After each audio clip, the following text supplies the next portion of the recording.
Sir, संभल में आज Samajwadi party का डेलीगेशन जा रहा है और साथ में एक और उससे जुड़ा मसला है कि मस्जिद के सामने एक पुलिस चौकी बन रही है, क्या कहना है? देखिए, इस बारे में एक बहुत बड़े MIT के स्कॉलर हैं, पॉल नोवासाड डॉर्टमथ कॉलेज का उन्होंने स्टडी की थी, जिसमें उन्हें ये बताया कि जहाँ जहाँ अल्पसंख्यक समाज के मुसलमान रहते हैं वहाँ पर सरकार की तरफ से कोई पब्लिक सर्विसेज की सुविधा उनको नहीं दी जाती है। और ये बिल्कुल सच्चाई पर मुबन्नी है, इसमें कोई इनकार नहीं कर सकता।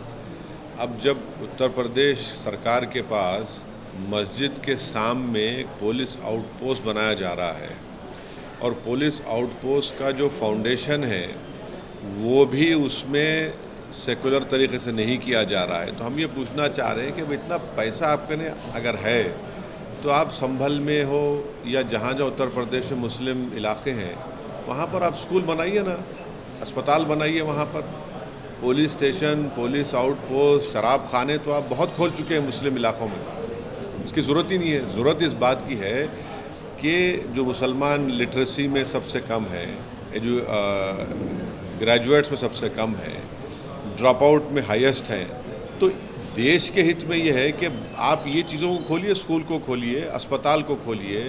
माल न्यूट्रिशन है, स्टंटेड बच्चे हैं, बजाय उसके आपसे वही स्टीरियोटाइप इमेज शक करने की जो आपकी सोच है, उस शक करने की सोच को आप मजबूत कर रहे हैं इस तरह की हरकतें कर कर। संभल में 5 लोगों की मौत हो गई फायरिंग से, उसका ज़िम्मेदार कौन है किसी को पता नहीं है।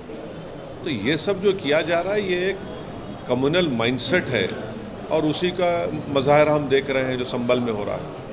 सर, दिल्ली में चुनाव होने वाले हैं, आपने एक प्रत्याशी का नाम ऐलान करके आपने भी एक्टिव पार्टिसिपेशन का ऐलान कर दिया, लेकिन चाहे आम आदमी पार्टी हो, चाहे बीजेपी हो, चाहे कांग्रेस हो, आप पे आरोप लगा रहे हैं कि आप चुन चुन के दंगों के आरोपियों को टिकट दे रहे हैं। अब मुझे इनके जो आरोप हैं वो कभी अपने गिरेबान में झांक कर देख लें, तीनों भी। इन्होंने क्या नहीं दिया है माजी में? कौन से दूध के धुले हुए लोग? चाहे 84 के दंगे हों जिसमें सिखों का जेनोसाइड हुआ, किसने टिकट दिया? या फिर आप देख लीजिए जिसके ऊपर UAP और बॉम्ब ब्लास्ट का केस था, किसने टिकट दिया? या फिर ये जो दिल्ली का मुख्यमंत्री है, इनके ऊपर खुद केस चल रहा है, इनके कई मंत्रियों पर केस चल रहा है। तो ऐसा है ना कि जो शीशे के घर में खुद रहते हैं वो दूसरे के घर पर पत्थर नहीं फेंकना चाहिए। तो यकीनन हम दिल्ली के चुनाव में लड़ेंगे और कितने उम्मीदवार खड़ा करेंगे वो हमारे वहाँ के अध्यक्ष तय करेंगे।